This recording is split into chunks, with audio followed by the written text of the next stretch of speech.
Welcome back to Chris and Retro. Today is our second signature moment with Sammy. We've had some technical issues today, so we're going to do this a little bit differently. She's going to be kind of a call in for us today, but we're going to get into a discussion about step one, kind of the foundational measures for us as we start our recovery journey. And we're going to talk a little bit about what we've learned about that and what we found out this week. So, with that, welcome to our second signature moment.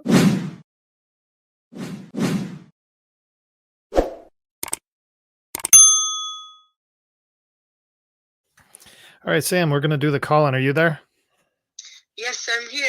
Hey, All right. Chris. Hey, yeah, we ran into some problems where Sam is at. Their internet is garbage, so Yeah. so we're gonna have to rethink this for the next one. But um, just to get us started and kind of make sure that we're all on the same page here, understanding what step one is really important. And so, whether you follow a traditional 12-step work or you do your own work, it's really going to have to get to this crossroads or the T in the road. And for us, and what Sam and I espouse to, and what we see in our journey, as well as thousands and thousands of other people with us. We believe that step one is that we admitted that we were powerless over our addiction. In my case, it's alcohol, and that our lives had become unmanageable.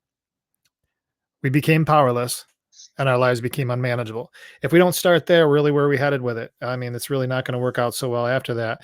And, some of the things around some work that you do as step one is it's built around the realization that our addiction has defeated us, that our attempts to function have failed, and that addiction is the cause of this outcome.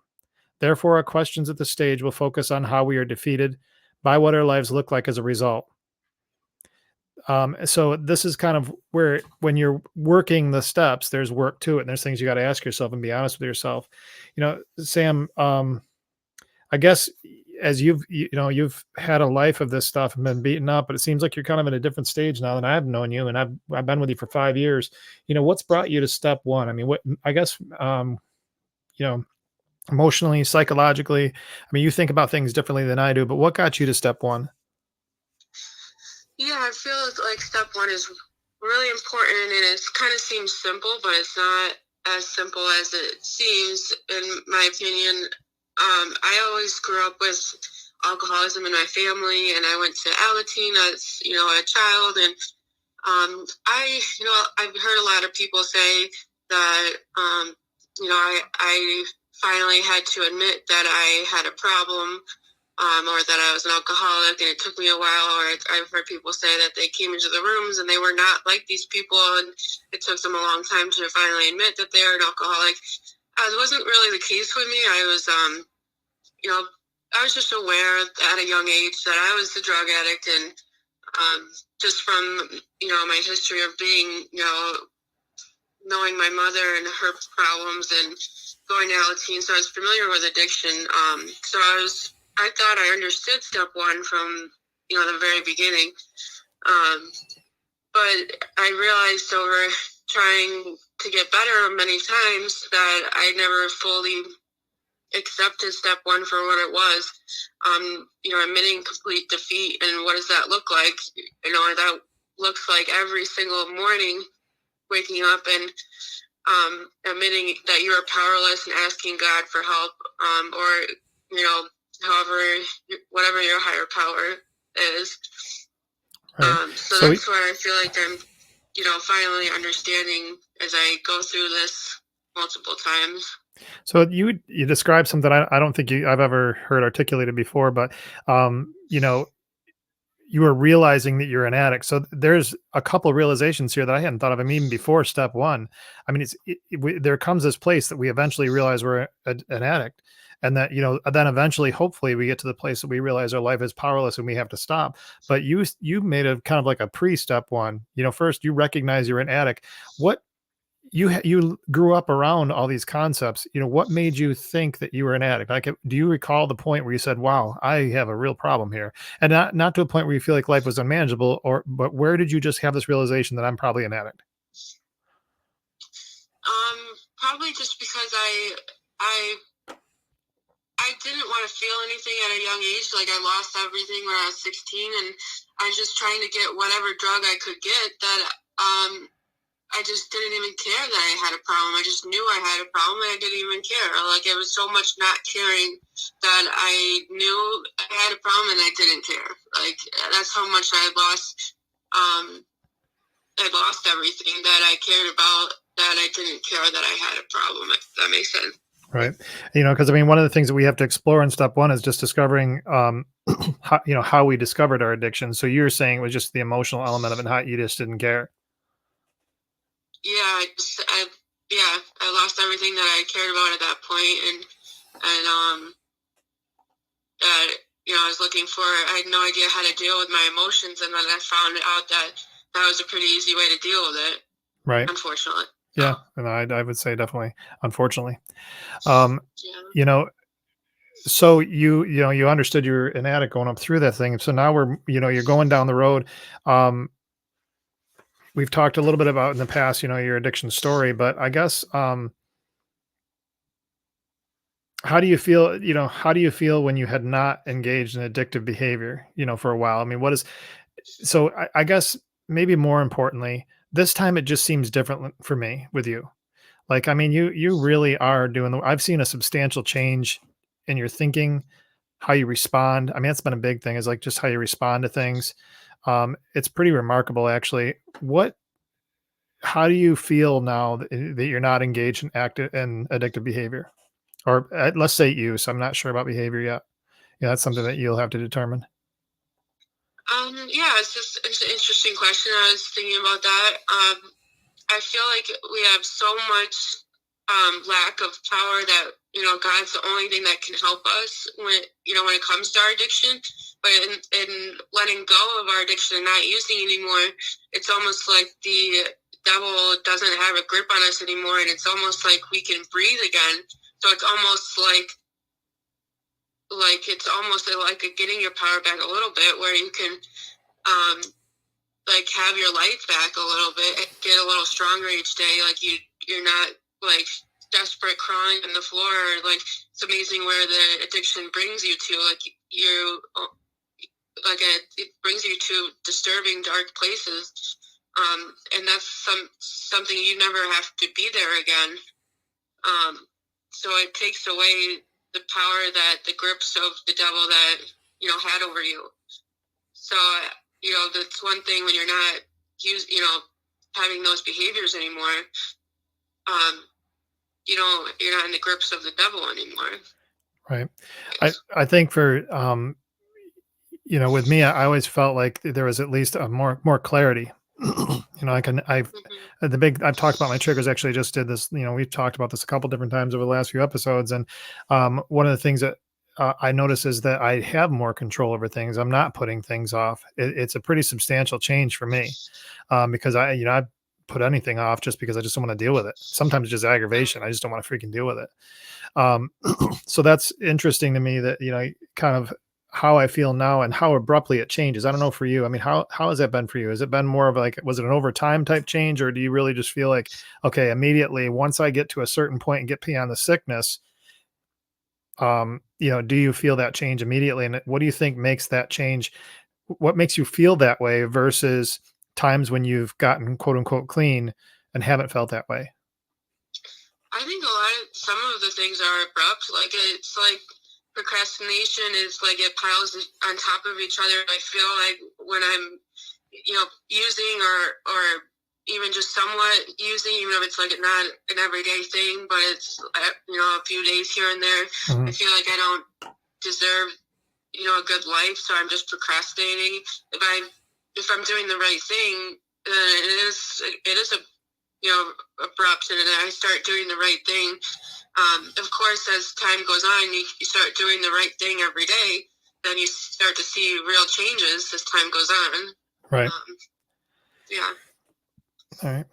Well, I've been playing around here, just so you know, Sam, you can't see it, but you'll see in the post recording. I was trying to figure out a way to get some pictures up here for you so that people could see who you are as you're speaking. But I didn't think about that until after we got started. So I only have a few of them. They're all of us. So I don't want to put all the kissy face and huggy bear one on there. But, so,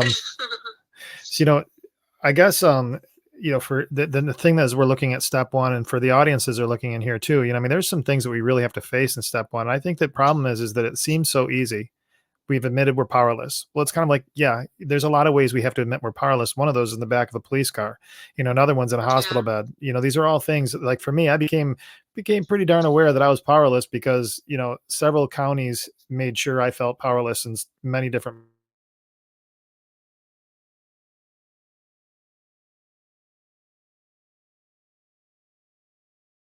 powerless at those moments. So, Yeah. uh, It's not a cool place to be. right. We just had a little bit of a lag in the video, so I'm gonna just pick that back up. In those moments where we stop, where the others are intervening and stopping us, it's pretty easy to see we're powerless. Whereas it doesn't seem we're powerless is when we don't really have that calamity, but we are starting to feel like we've lost control, and that's a tough one too. You know, for me, I can say for sure my addiction damaged most of my personal relationships. At any given time that it's active use, it's damaged most of my personal relationships. I'm curious what your opinion on that is. Do you feel in active use, do you even recognize it's destroying your relationships, and does it? Of course, I think that my use has affected all my relationships many times. That's the problem, where it's like, even when I get better, I can't just expect my relationships to go the way I want them to go because I got better, when I've ruined them many times, and they've been hurt many times. So they expect something to happen again. So I think it takes, and I've had, sobriety, links of sobriety that are a year or 2 years down the road. So it's like, how long do they have to wait till they can really trust me again? Right. That's the problem with addictions, is it can come back at any time, and it's scary for family members. And someone who's in addiction, it's a family disease. It's not just that one person who might die, or live, a scary life. It's that whole family is in that whole, living that life with that person. Right. So even if someone doesn't die, you're impacting at least 7 people, maybe more, whoever's close to that person. So I definitely, feel I've impacted, the people close to me. And if I did have friends, I don't have friends, so I'm mostly talking about my family members. And I think there's been, my sisters have a lot of resentments towards me. My parents have always been supportive. I've hurt you. I've hurt my kids. Well, Trust is a hard thing to ever fix, but it's more than that. yeah, trust is a tough one, because especially if for me, I've had, repetition in my addiction where I've done the same things over and over again. I mean, you've seen this as well with me, where these things that I supposedly am not going to do anymore, they're still there. And if they're not put to bed, and I don't sustain the behaviors that got me to this place, the substance is really the B story. It's the B line. It's not really the A line. It's not the headline. That really just becomes, oh yeah, they're using, but at the same time they were being an asshole. It's like, I think the behaviors are really what people get sick of, and almost as much as the substance itself and our behaviors when we're high or drunk or whatever. I think for me, where I've hurt people most is not when I'm drunk and the behavior I had while I was drunk. It's all the loss of reliability that I have, in my general behavior, and the circumstances that I'm not trustworthy with. And so then after a while, the I'm getting sober story really loses a lot of credibility, and it takes a lot of work and a lot of sustainability to deal with all the damage and hurt and heartache to actually restore those relationships. At least from my own experiences, that's what I've had to go through.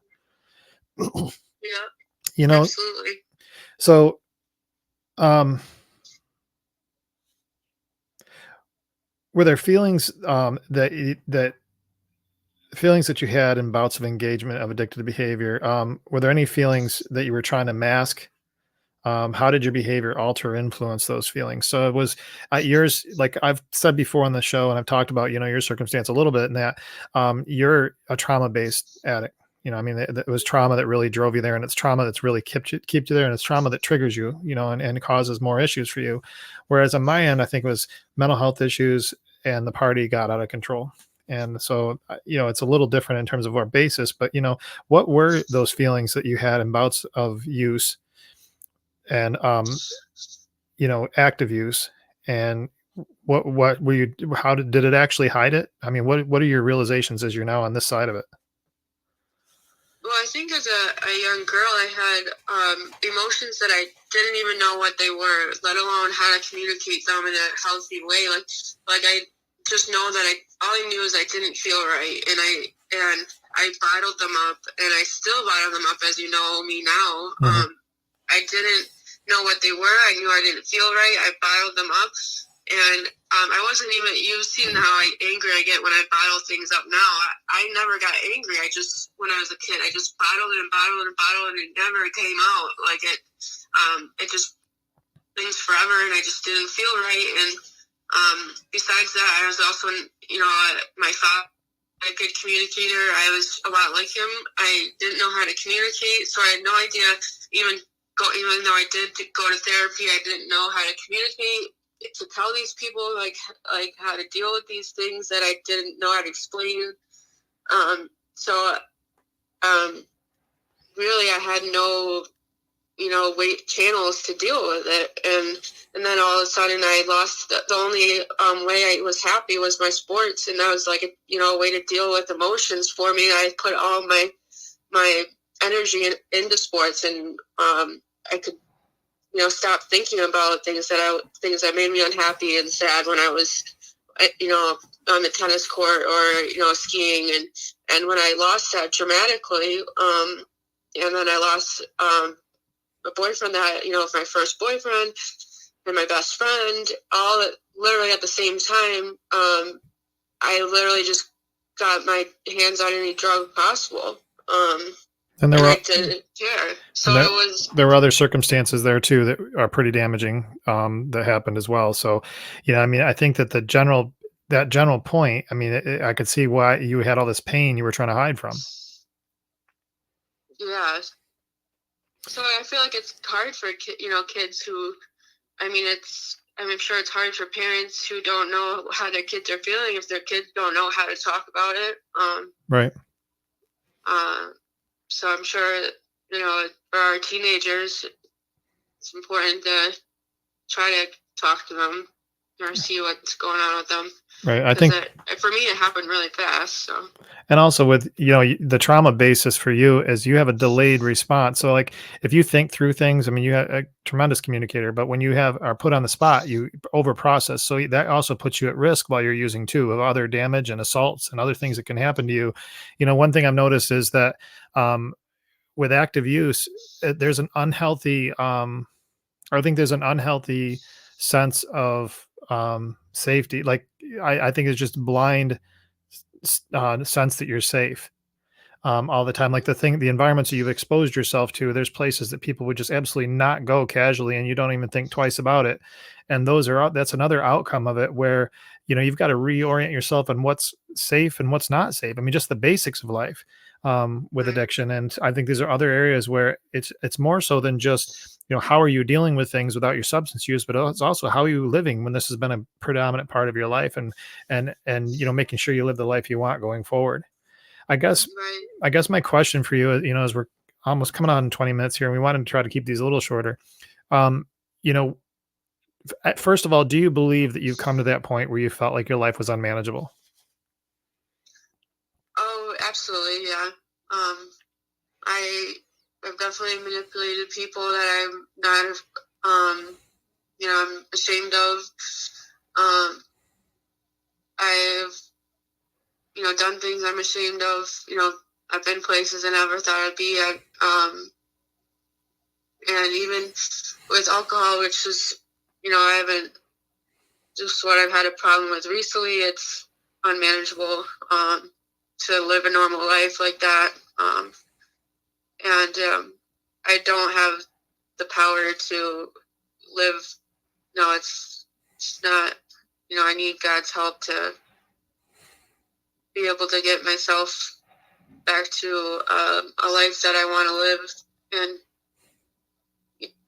so it's definitely unmanageable. Right. Well, and I think that,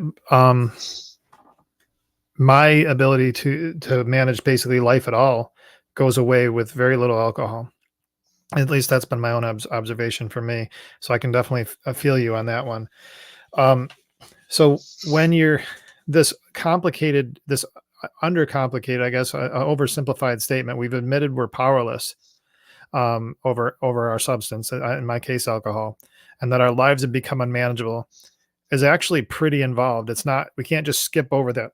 That step one took all of these hurts, all of this damage, and all of these things to get to a place where we kept doing it over and over and over again, and it wasn't enough to stop. And now all of a sudden we've come to this place that we gotta stop. We just can't take it anymore. We're done. That incomprehensible demoralization. We're done.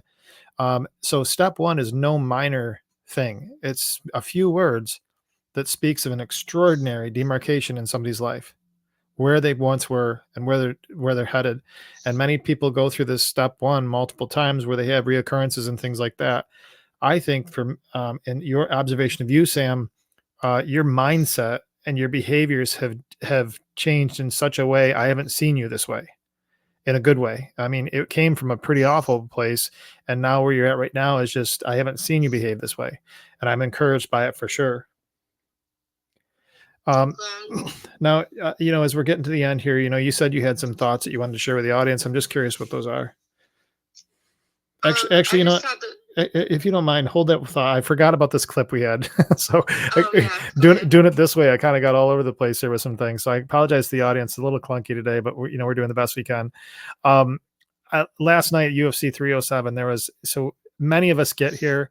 And what I want you to understand is it's not the end of the world if you end up, if you have an addiction problem and you come to step one and you realize life is unmanageable. There's a lot of feelings that are going through your head at that point in time, and not a lot of them are good. You're pretty broken. You probably don't see hope. But there's extraordinary things that come from our lives when we do find and put past this history, extraordinary things. And there's excellence within us. It's nothing short of high performance activity to get out of that mess and bring your life back. I'm seeing Sammy do it. I'm hoping that I'm doing it.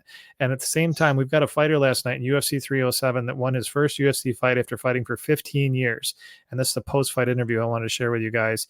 And hopefully this is something you find encouraging as well. You mentioned Matt Brown. He reacted to your win. He said he called you the nicest guy in the sport. How does that make you feel? It makes me feel good. Is there something more with that, with Matt Brown?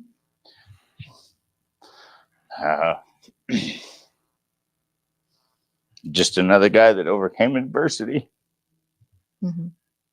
I know that's really important to you. Is it important to you to continue to talk about that kind of stuff? And oh yeah, I got an easy forgetter. It's if I forget how shitty it was when I was homeless and strung out, it can come right back.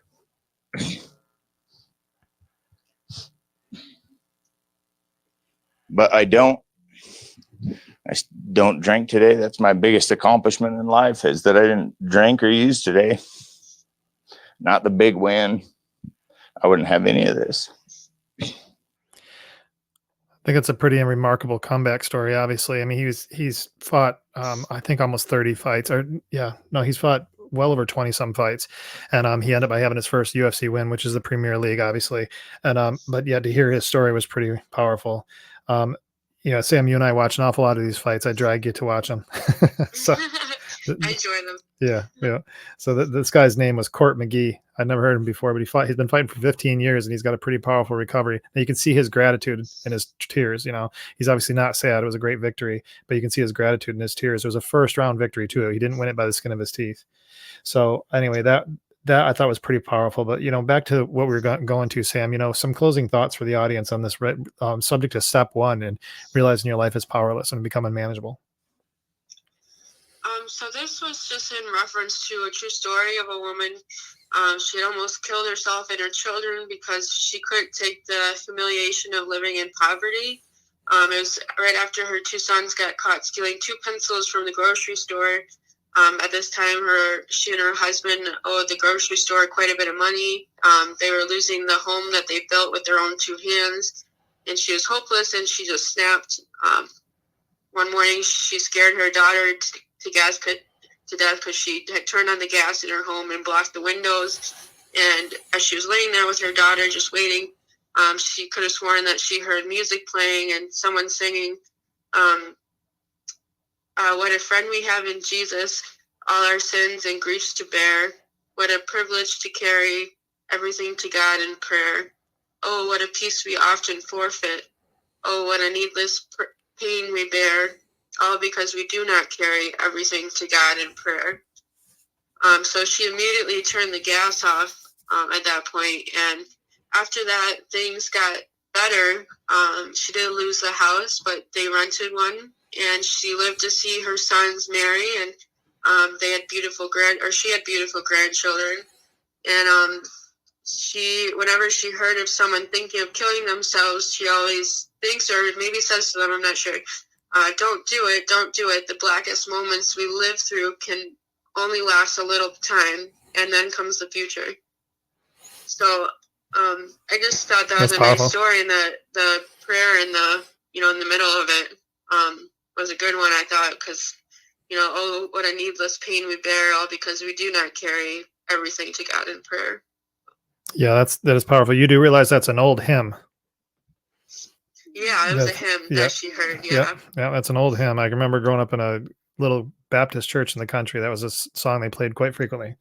I haven't heard that in a bunch of years. So that's a great one, Sam. And honestly, I obviously love you and I want the best for you, and I want to stay sober and move my life in a powerful way too.